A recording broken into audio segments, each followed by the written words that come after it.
আসসালামু আলাইকুম ওয়া রাহমাতুল্লাহি ওয়া বারাকাতুহ।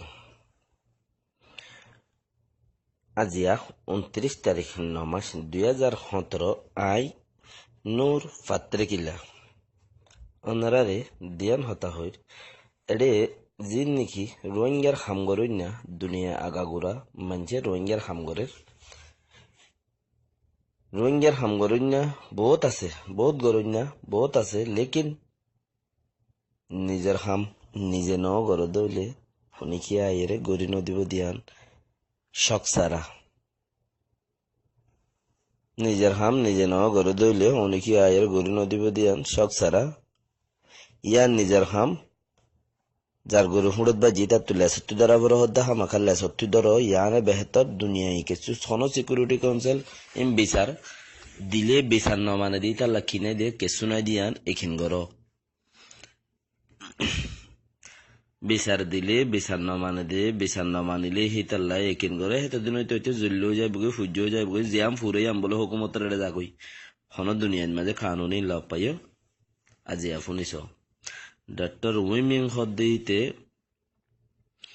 নিজে বইয়ান গইল দে জিয়ান ফুরি যাগো ইয়ান হুকুমতের এড়ে যাগো হুকুমতে দাস ইয়ানের কি করে দে আব্বার ইয়ান হুকুমতের কন্ট্রোল করে গই মানে আর কানের মাঝে 4 মাস ফারা ফুরি গিয়ে আসে ফারা ফুরি গিয়ে তইলে ফারাজিম ফুরি গিয়ে ফারাহীন হুকুমতের হাতত গিয়ে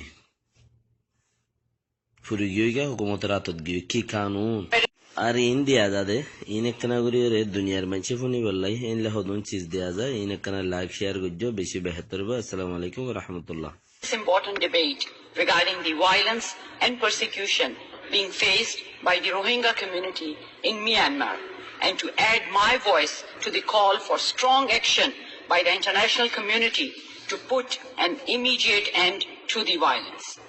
I've been following the situation with the Rohingya in Myanmar for some time, and unfortunately, the circumstances on the ground have only been getting worse. When I sponsored an e-petition on this issue in January that I presented in this place in May, the situation for the Rohingya was already done. They had been termed by the United Nations as the most persecuted minority in the world. They were documented victims of ethnic cleansing, rape, violence, and constant persecution. At that time, more than 100,000 Rohingyas were in camps for internally displaced persons, where they face poverty, violence, and persecution. Many had fled across the border to Bangladesh, which is ill-equipped to deal with this massive influx of refugees. As bad as things were in the spring, Madam Speaker, as we go into the fall, things have only gotten worse. More violence, more killings, villages burned, communities displaced, more trying to flee across the border into camps in Bangladesh. We can trace the roots of this crisis back to the actions of the Myanmar military, which has been conducting a campaign against this defenseless minority that our government has rightly termed as ethnic cleansing.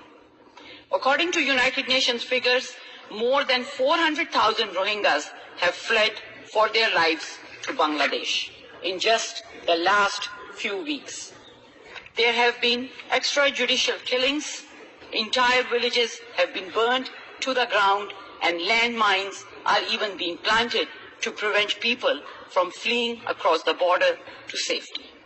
This systematic killing of an entire people cannot be justified as a legitimate national security operation.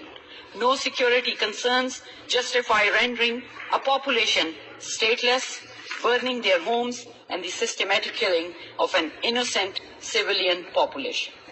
While we suspect that the political leader of Myanmar, State Councillor Aung San Suu Kyi, has no real control over the Myanmar military, her complete abdication of her responsibility to the Rohingya and to humanity is unacceptable. Let us be clear. The Rohingya should legitimately be citizens of Myanmar. They were stripped of their birthright and rendered stateless due to racism and intolerance.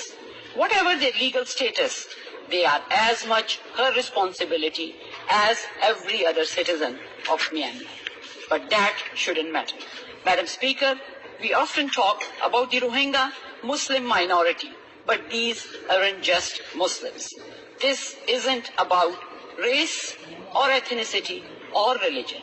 This is about humanity. The Rohingya are being wiped out of existence, and we as human beings, as citizens of this planet, have a moral responsibility to stand up and say, this is wrong, and to demand an end to the violence. That is the least we should expect of each other. And we should surely demand more of a woman who is recipient of the Nobel Prize for Peace, a woman who built a career as a champion of human rights, a woman who we named an honorary Canadian citizen. Ms. Suu Kyi's public comments have been unworthy of those honors. She has gone beyond her earlier cowardly silence to outright lie about what is happening and the situation on the ground. She claims this is an internal security matter. Gone are the days when tyrants and despots could act with impunity within their own borders, free from the eyes of the international community. We know what is happening in Myanmar. We know what the Myanmar military is doing to the Rohingyas, the crimes that Ms. Suu Kyi is complicit in. We do not believe her lies. When she called herself a champion of human rights, she apparently only meant some humans. Whatever moral credibility Ms. Suu Kyi once had is now dead. When the time came to choose sides, she stood with the very despots she once opposed. Madam Speaker, I appreciate the actions our government has taken to date. We sent Canada's ambassador to Myanmar, to Rakhine State in February and March. The Prime Minister and Foreign Affairs Minister met with Ms. Suu Kyi when she visited Ottawa in June and pressed her on the Rohingya. In recent statements from the Prime Minister, the Minister of Foreign Affairs and the Minister for International Development, we have strongly, forcefully and unequivocally made Canada's position clear. The violence must end. I also appreciate the announcement of increased aid assistance to help those refugees that have fled their homes, including those in camps in Bangladesh. I urge Canada to continue to be a strong voice, to exercise moral leadership, and to lead the charge for substantive international action. While we have been generous, I would like to see more humanitarian aid and assistance provided to help those displaced in the region. We should also support the generosity of spirit here at home. I have met with many members of the community in my riding and elsewhere that wish to make donations to assist humanitarian agencies helping people on the ground. I call on our government to encourage this by matching on a dollar-for-dollar basis donations made by Canadians to registered and approved aid groups supporting the Rohingya. I also call on our government to send a delegation of officials and parliamentarians to Bangladesh to visit the refugee camps firsthand, to meet with displaced Rohingyas and to help recommend further action that Canada can take. We must demand stronger action from the United Nations and the UN Security Council, including a referral to the International Criminal Court for possible war crimes and crimes against humanity. The international community must be allowed access to Rakhine State so that diplomats, aid groups, and NGOs can see the situation on the ground for themselves and to bring aid and assistance to those who are suffering. We need a whole of government approach to examine what resources can Canada bring to bear and how we can work with our allies to multiply the effect our resources can have. I have heard the demand for action loud and clear from my constituents.